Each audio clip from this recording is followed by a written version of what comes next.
Halo, assalamualaikum warahmatullahi wabarakatuh. Kebetulan saya dapat kiriman barang dari negara tirai bambu. Tahu dong negara mana? Sebenarnya ada 2 sampel produk yang dikirimkan. Hanya saja yang satunya belum sempat saya uji coba. Jadi kita bakal uji coba SSD M2 NVMe produknya KingBank.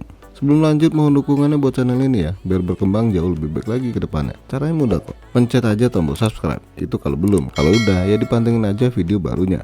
Jangan lupa tulis komentar, mau panjang, pendek, insya Allah saya balas. Dengan begitu kalian berikan aura positif yang luar biasa ke channel ini.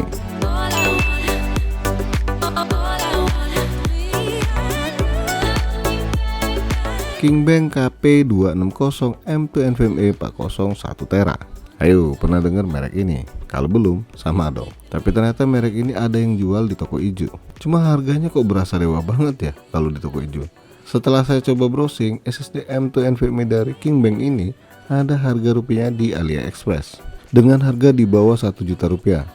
Murah apa mahal ya? Dan kalau dilihat AliExpress, read sama write-nya di angka 5000 MB per second dan write-nya 4500 MB per second. Tapi kalau mau lebih detail lagi mengenai produk SSD satu ini, kalian langsung aja cek di web resminya kingbank.com. Di sana tertera garansi SSD ini hanya 3 tahun. Pakai controller Maxio produk dari Cina, kemudian 3D non TLC merek YTMC buatan Cina juga. Terus read sama write-nya sama loh dengan yang ditawarkan AliExpress.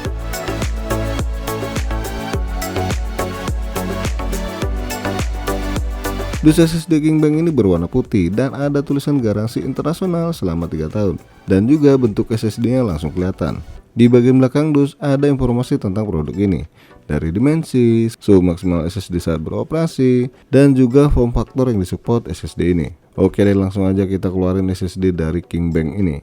Ada bungkusan yang isinya 2 karet atau 2 baut. Kalau baut sih saya tahu nih fungsinya buat apaan. Lah, 2 karet ini buat apa ya? Terus ada thermal pad yang terpisah. Kemudian ada 1 buku informasi mengenai produk satu ini. Terus ada heatsink yang terpisah juga. Dan terakhir unit SSD KingBank KP260 1 Tera. Ini pakai black PCB ya. Di sini juga ada informasi mengenai seri dan tipenya. Di bagian sebelahnya itu teranjang. Maksudnya nggak ada stiker ya.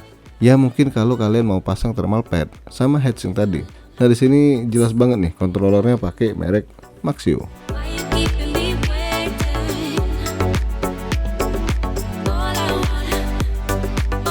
Saatnya kita pasang SSD KingBank KP260 1 Tera ini.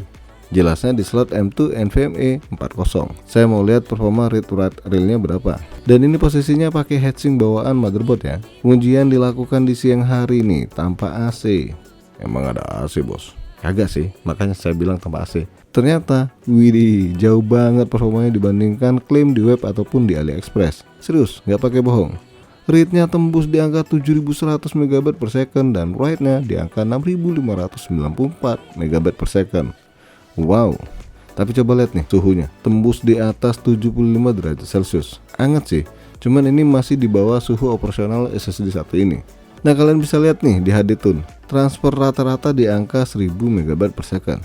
Oke lanjut, saya coba lagi lakukan benchmark dengan kondisi cuaca di pagi hari. Mau lihat suhunya kena berapa nih.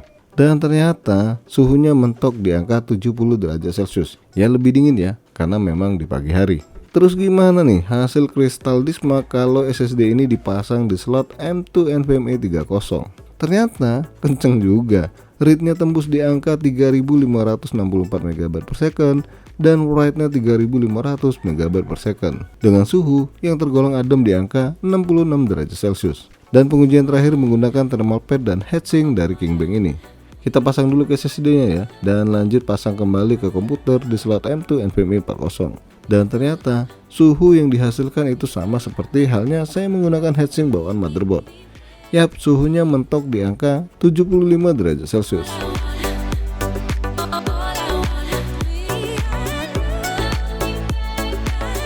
Jelasnya SSD ini punya speed yang cukup baik nih. Apalagi kalau kita lihat harga yang ditawarkan di AliExpress. Masalah durability-nya saya belum berani berkomentar banyak. Lawang baru juga dipakai. Terus yang sangat disayangkan nggak seperti merek Asus ya. KingBank sendiri sepertinya belum ada distributor resminya. Atau saya yang kurang informasi. So kalau kalian berniat membeli SSD ini ya pasrah dengan garansi internasionalnya. Yang mesti kirim balik ke negara aslinya kalau ada masalah. Jujur, repot sih ngurus bea cukai segala macam. Ya kita doakan semoga merek ini ada distributor resminya dan punya after sales yang baik.